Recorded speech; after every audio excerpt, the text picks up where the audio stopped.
எங்க புகைச்சல் எங்கேயும் புகையே வரலையா? புகையே எங்கேயும் வரல. நல்லா சுகமா இருக்கு. கூட்டணி தோழர் நல்லா இருக்காங்க. உறுப்பினர் புதுசா நம்ம சேர்க்கறதுக்குள்ள பாரங்கள்லாம் கொடுத்துட்டோம் எல்லா மாவட்டத்திலையும். இந்த உறுப்பினர் சேர்க்கை எப்படி ஆரம்பிக்கணும், பிஎல்ஏ டூலாம் அழைச்சி வச்சு அவங்களுக்கு எப்படி உதவியாக இருக்கணும், செயலாளர் அவர்கள் இணைந்து செயல்படணும். அப்படி கழகம் கடந்த காலத்தில் எந்தெந்த இடத்துல எப்படி வெற்றி பெற்றிருக்கிறத சொல்லி அவங்களோட பேசிட்டு வந்திருக்கோம். அதான்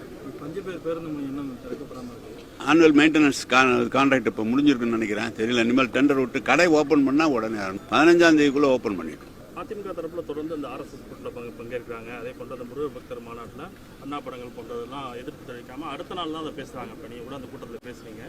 தொடர்ந்து அது போன்ற அது கூட்டணி அவங்க கூட்டணி கீழே இருக்கிற அவங்க தொண்டர்களே ஏற்றுக்கல. கூட்டணி ஏற்றுக்கல.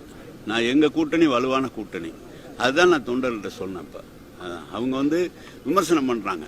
ஒரு இடத்துல நாங்கள் தனிச்சு அவங்கள அமைச்சர் அமைக்க அனுமதிப்போங்கிறாங்க. ஒரு இடத்துல கூட்டணி அமைச்சர்னு சொல்கிறாங்க. இப்படிலாம் பேசிட்டு இருக்காங்க. அதான் திமுக கூட்டணியில் புகைச்சல் இருக்கு. திமுக கூட்டணியில் இருக்கக்கூடிய கட்சிகள்கிட்ட நாங்கள் பேசிட்டு இருக்கோம்னு அமித்ஷா சொல்லியிருக்காரு. யாரு? அமித்ஷா. எங்க புகைச்சல் எங்கேயும் புகையே வரலையா? புகையே எங்கேயும் வரல. நல்லா சுகமா இருக்கு. கூட்டணி தோழர் நல்லா இருக்காங்க. நம்முடைய தலைவர் அவங்கள நல்லா அனுசரித்து கொண்டு போகிறாங்க.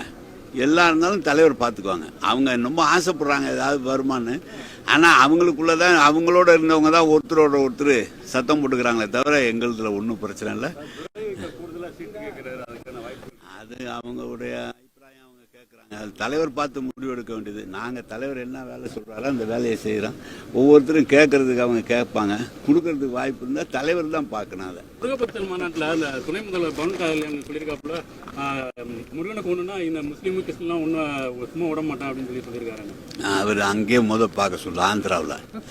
ஆந்திராவில் போய் பார்க்க சொல்லு. ஹைதராபாத்தில் இருக்கிறாங்கல்ல, சும்மா இங்கே பார்க்குறேன்னு சொல்லணும். ஏதோ மேடையில் ஏறி மை கிடைச்சா ஏதோ ஒன்றாலும் பேசிடுவாரு.